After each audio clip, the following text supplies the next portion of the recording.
Welcome to A Celtic State of Mind. I'm Paul John Dykes, and this afternoon I'm joined by Laura Bradburn to talk about a stalemate at Celtic Park. It's Celtic 0, Livingston 0.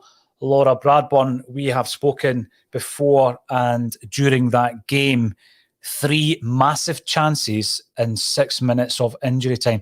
What do you make of that as an overall performance? Well, the first thing to say is if you come away from a match where you've got a chance to win it with a penalty and they get a player sent off with a couple of minutes to go and still can't put it away, that's disappointing to say the least. I think it was just had the look of one of those games where we could have played it for 4 hours and we were never going to score.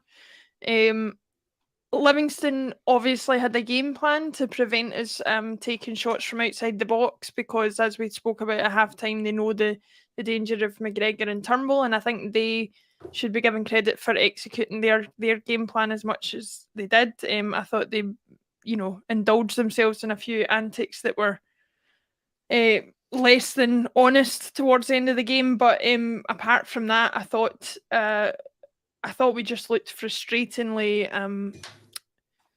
Kind of like we were running through Chico today. We talked before the game about how we keep tempo up and we keep the game going and that kind of thing. And I thought we just looked like we kept running into a brick wall today.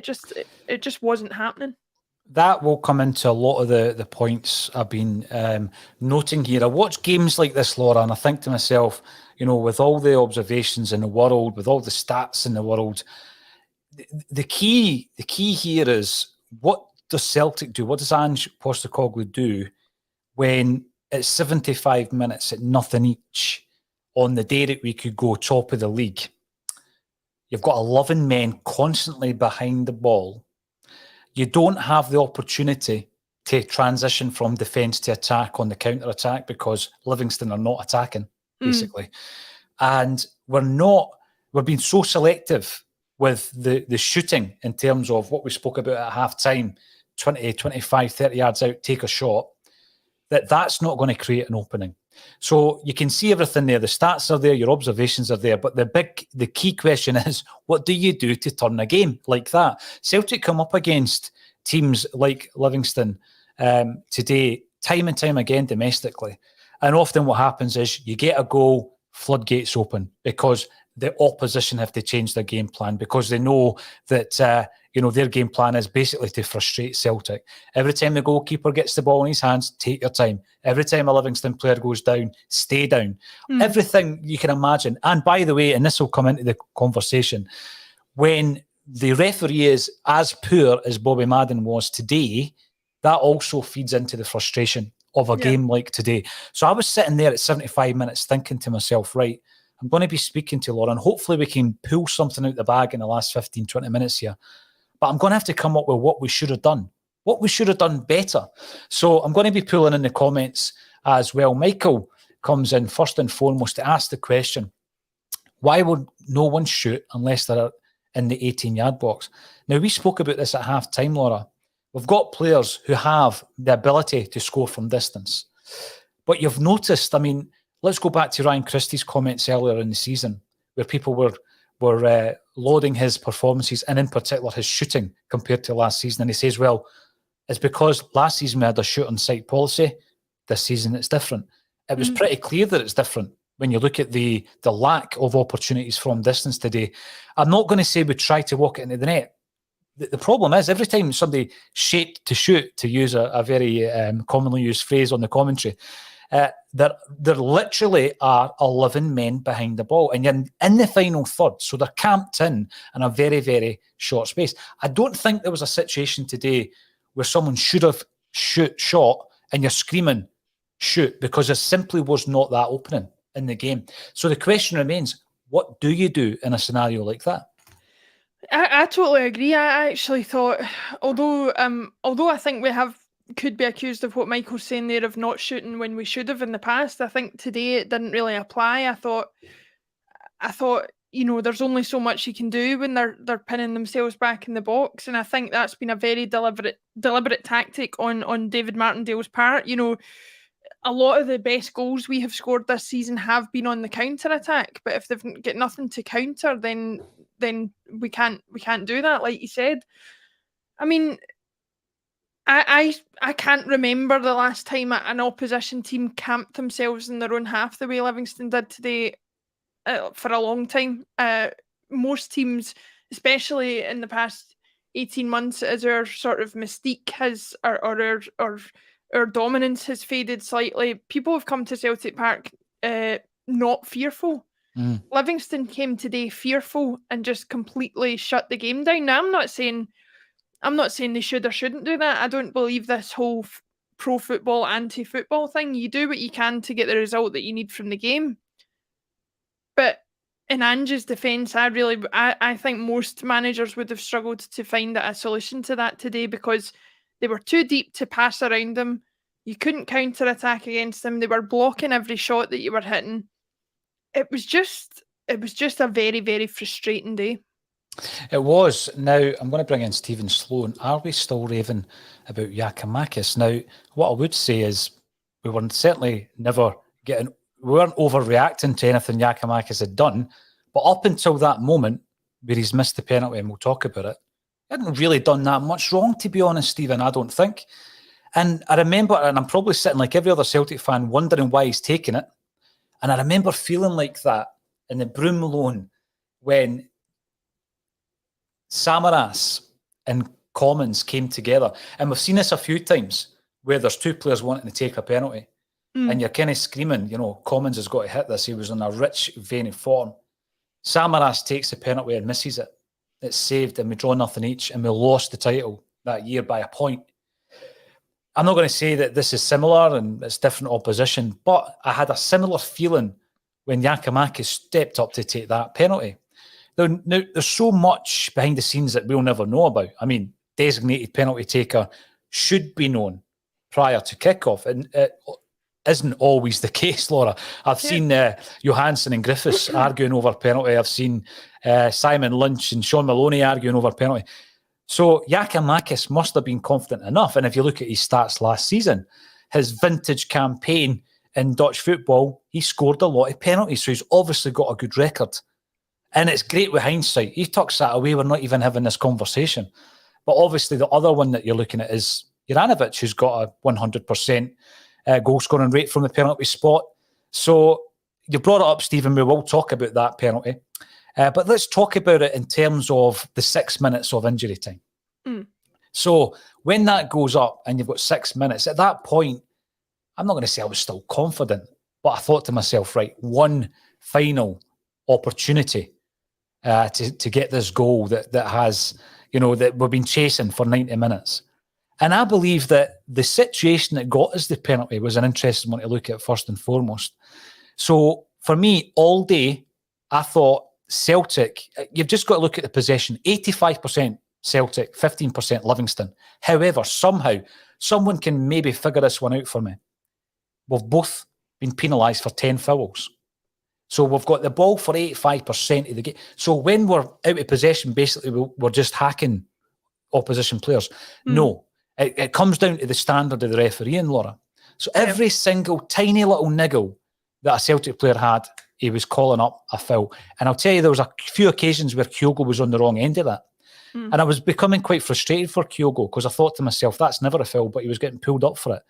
But I thought he played a blinder with Obalai because if you watch it back, Kyogo actually gives him a wee shove. He winds him up, right? Yeah. And basically it's the dark arts. And by the way, if it wins you the game, I'm not complaining. The boy responds and we win the penalty. It's at that moment that you think to yourself, right, this has been a frustrating afternoon. But really, when we look back on this game at the end of the season, who cares? You win the 3 points, you score the penalty. Yep. And he misses. So he's getting a wee bit of stick in the comments section, Laura. What did you make of that? I mean, listen, he's got a great penalty record with previous clubs. And as I say, we wouldn't be having this conversation, but it was a fairly poor penalty kick. Well, listen, to address the question from the commenter specifically, we're stuck between a rock and a hard place as far as these comments are concerned, because you criticise a player's poor performance and you're told you're too negative. you praise a player and then they have a poor performance and you're told that you don't know what you're talking about. So, we're offering opinions based on the evidence that we see. I don't think that because Giakoumakis missed a couple of chances, he had a poor game. Should he have had 2 goals today? Probably. The fact that he didn't is poor, but it doesn't make him a bad footballer. I personally don't have a problem with a striker whose job it is to score goals stepping up and having the confidence to take a penalty. Beyond that, I think it is like, as you say, if he scores it, we're not having this conversation. I don't think the issue lies in him having the confidence to take the penalty. The issue lies in the fact that he missed it and he should have scored it. Juranovic maybe could have been a bit more insistent about taking the penalty, but again, we're not privy to the conversations that are had before the match or the suggestions that maybe there's flexibility there for somebody to say, oh, I really feel like I've got the confidence to take this. That's all stuff that we're not privy to, but a striker missing a penalty does not make him a bad player. Having said all of that, we can't come away from a game where a player gets sent off and we get offered a penalty and we still don't win the match. That's poor. Going back to the point about Kyogo as well. I mean, I like Celtic teams to play the game as honestly as possible. And we all know Kyogo's personality. He's like about as humble a guy as you could hope to come across from the things that I've seen of him. But there comes a point in football where you are faced with a team who are willing to do whatever it is that they need to do to get what they need out of the football match. Livingston did that today. You can call it wily, you can call it street smart, you can call it whatever, but occasionally they were going down when their players weren't injured. They were attempting to waste as much time as possible. Yep. So if we can do something in response to get ourselves an advantage, I have absolutely no problem with that. And also, Kyogo doesn't need to throw himself on the floor or doesn't need to, do what he did if the Livingston defender doesn't react in the way he did. The Livingston defender can keep himself completely out of that situation if he doesn't react in the way he did. So I have no particular issue with it. The only thing I have an issue with is that it came to nothing. So, I think, the negative comments that I'm sure are coming through about the performance today are as much about frustration as anything else because, on another day, if the team isn't banked in the way that it is, then I think we score goals, but it was just very hard to break them down today.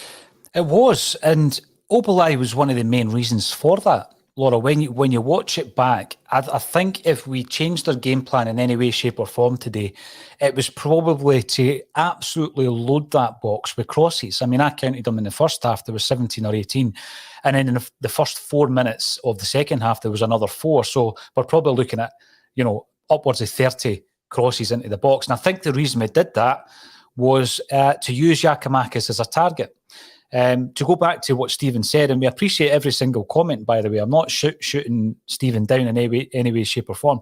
One thing I was kind of raving about in the pre-match was the fact that we were utilising Giakoumakis today and Kyogo was on the bench simply because I think it's good management of the squad.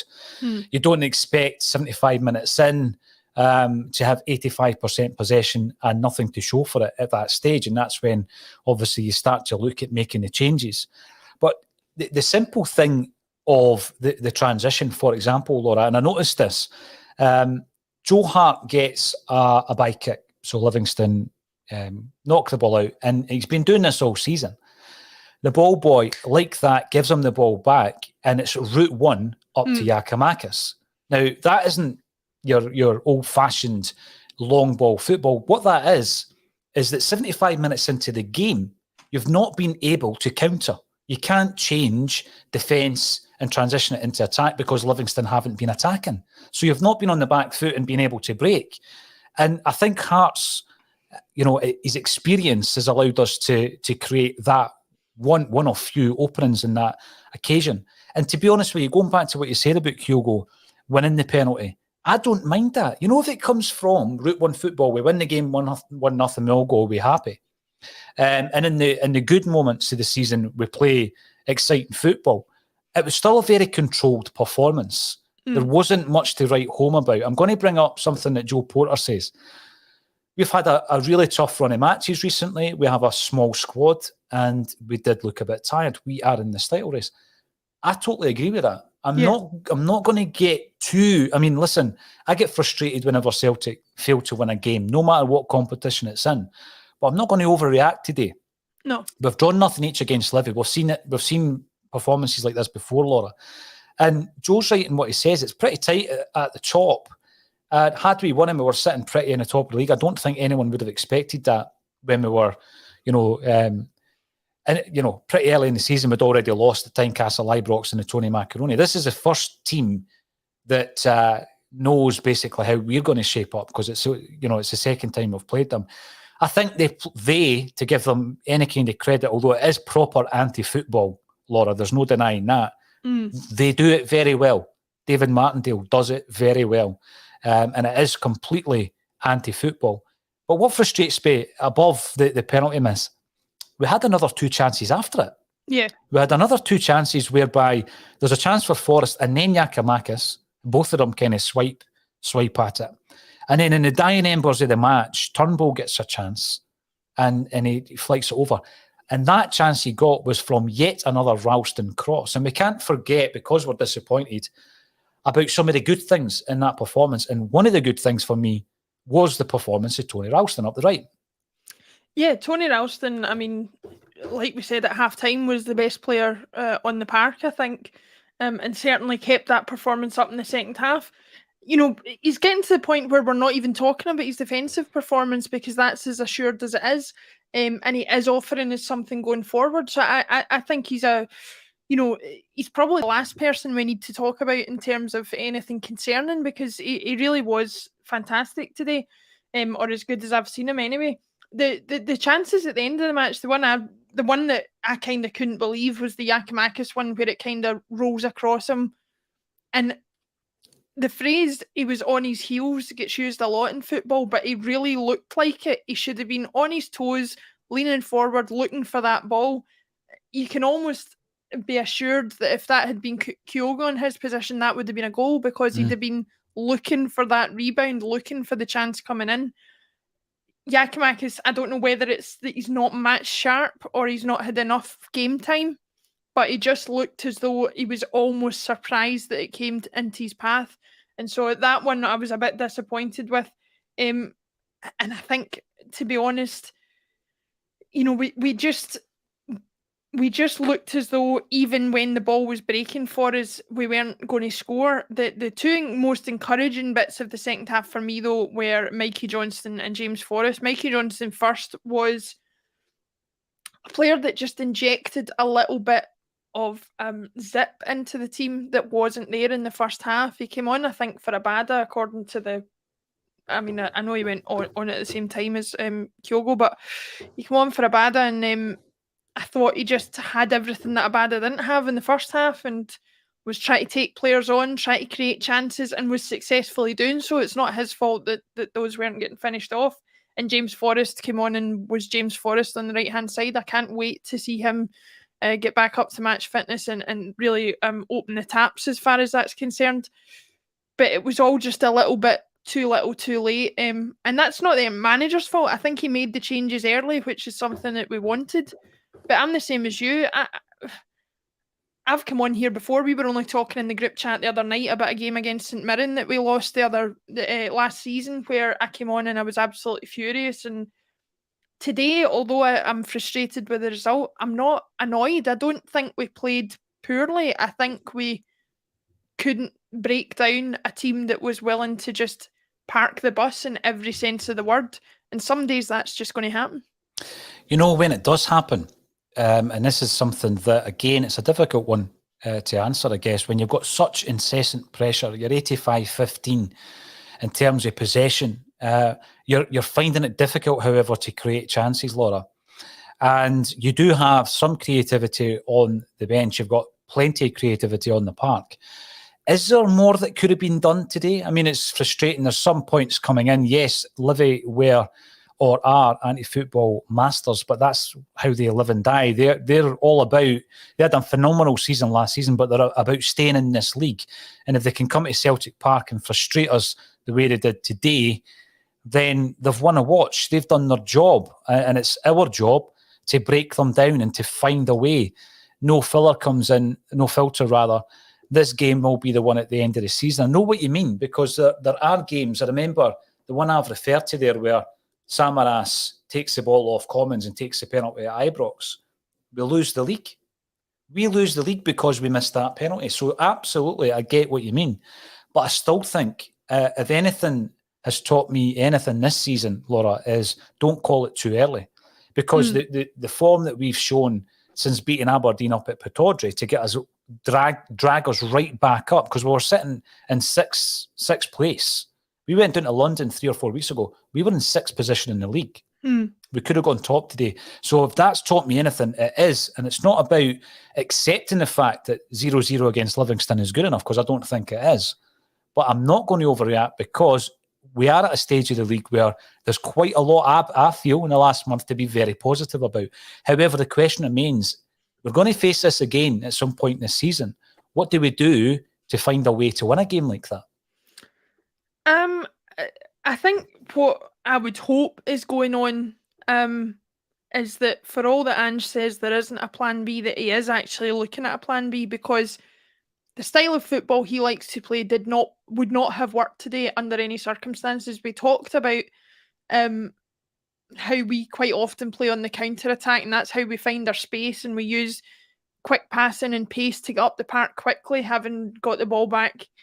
But that can't happen if the opposition team is very rarely even in your half. So what I would like to see is a change in shape for us, a situation where we are, got more forward players on, got a higher press in midfield to try and, keep pressing as high up the pitch as possible.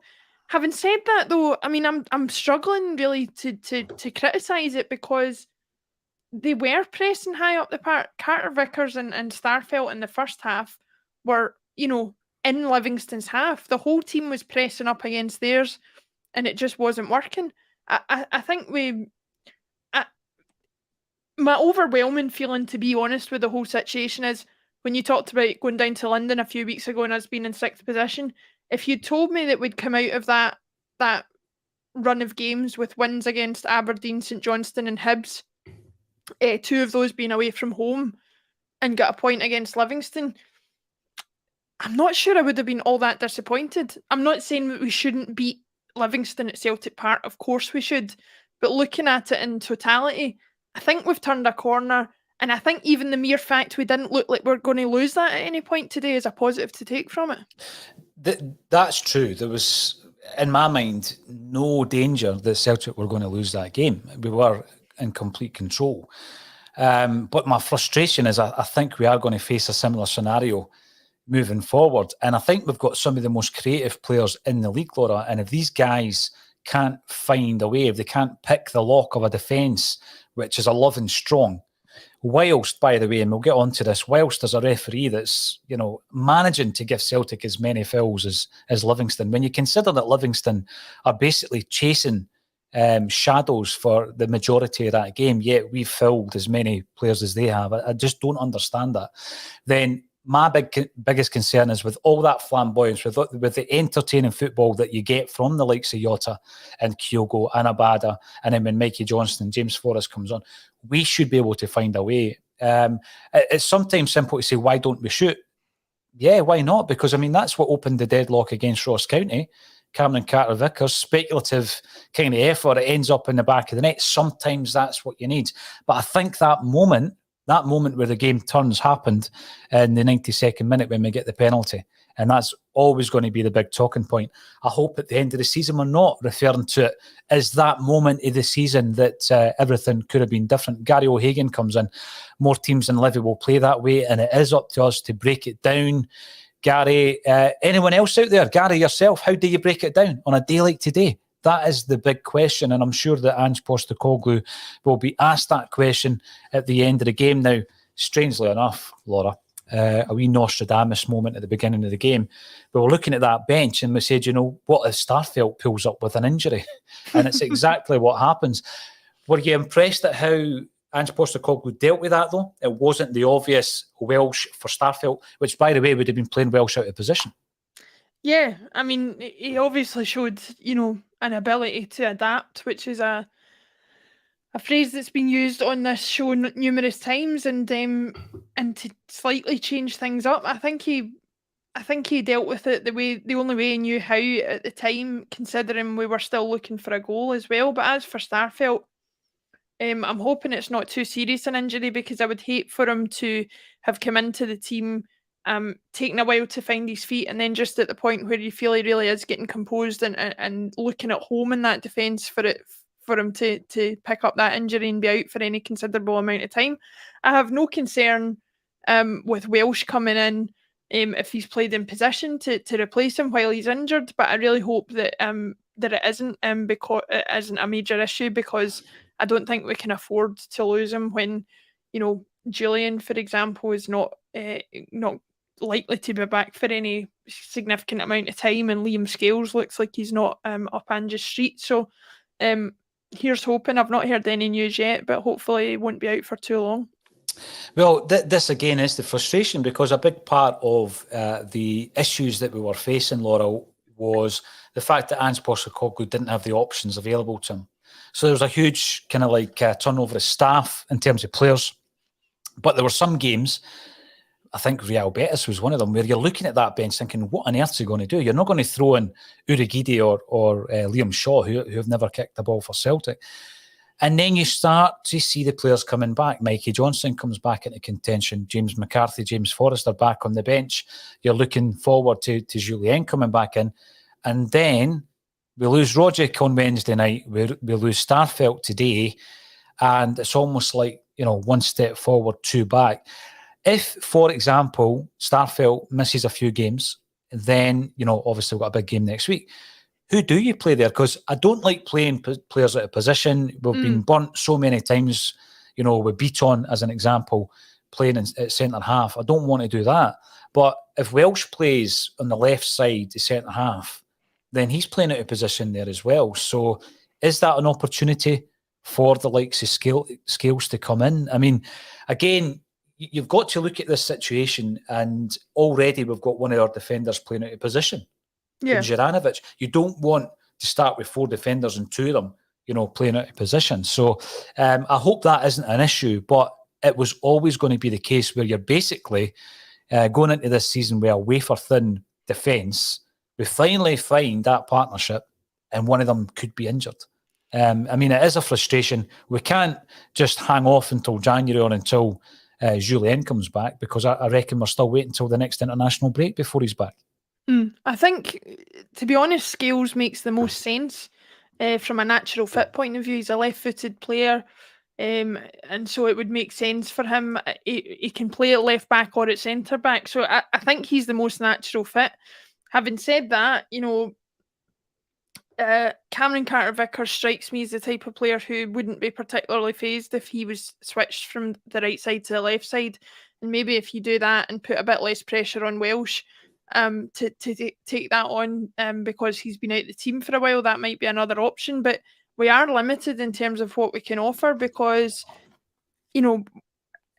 beyond the players that I've named, we've not really had an awful lot of other players play at centre-back. And again, Beaton's one that I don't want to go back to, because I was only talking about before the match and at half-time how I thought it's one of the best indications of how much choice we have in the squad that we don't have to use him at centre-back. But yeah, I totally agree. I think if Starfelt's going to be out for any considerable amount of time, it's an opportunity for Scales to take that chance and make a place in the team for himself. Because if he can't take a chance at that point, then I don't know what opportunity he is going to take, because that's what being at a club the size of Celtic is. You might not always be in the team, you might not always be selected, but you have to be available to be selected and be ready when that chance comes along. I think it's one of the big questions that we will be facing when Thursday comes around. Ferencváros against Celtic. And if Starfelt is injured, Laura, I'm going to make a prediction here. I think that Ange Postecoglou will indeed play near Beaton at centre-half. And the reason I'm saying that is, yes, he has already deployed him in that position, but as Stephen Bonbevan points out, Scales is a natural left-sided centre-back, full-back, yet he wasn't on the bench today. So we actually pointed it out, and it's just by sheer luck, what happens if Starfelt gets injured? We don't have a natural replacement for him. Mm. So he was quite happy, Ange was quite happy, that if that situation happened, in that eventuality, that he'll just put Beaton there. So going into the Ferencváros game, if he is injured, and I hope he's not for that match, I would actually expect him to play Beaton. So we're still at that stage in terms of the depth of the squad, or the lack of depth in the squad. Would it be a huge concern for you? Has he learned anything from the Midtjylland debacle? Well, on the one hand, it wouldn't concern me because I really don't think Ferencváros were up to much at all in the first leg. I thought they were one of the most average teams that I think we've played in Europe for a long time, to be completely honest. And so, you know, from that point of view, it's not concerning, but I don't think that's how you should play football matches. You shouldn't anticipate that a team's not very good and so you can take chances that you wouldn't take against better teams. I don't think that's how you should play. You should always be looking to put out the best version of your team that you can put out. And for me, any version of a Celtic team that has Nir Beaton at centre-back is not the best version of a team we can put out.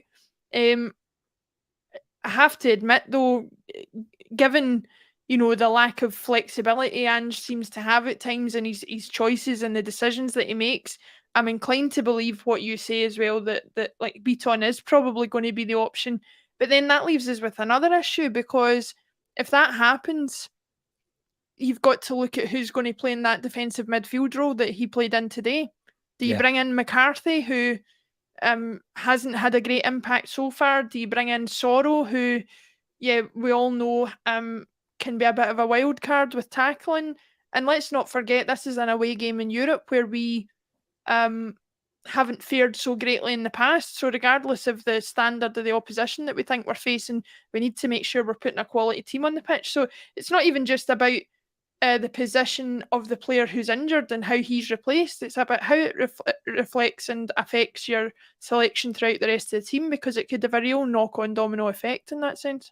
Yeah, it's a disappointing afternoon for Celtic. There's a few comments coming in asking if we are a version of Pravda, if there's some kind of club propaganda going on here, simply because we're not overreacting. Absolutely not. I'm as gutted as anybody whenever Celtic failed to win a game, particularly when we could have gone top of the league. I'm not happy with massive issues at Celtic Football Club. I'm not going to sit here and be an apologist for the club.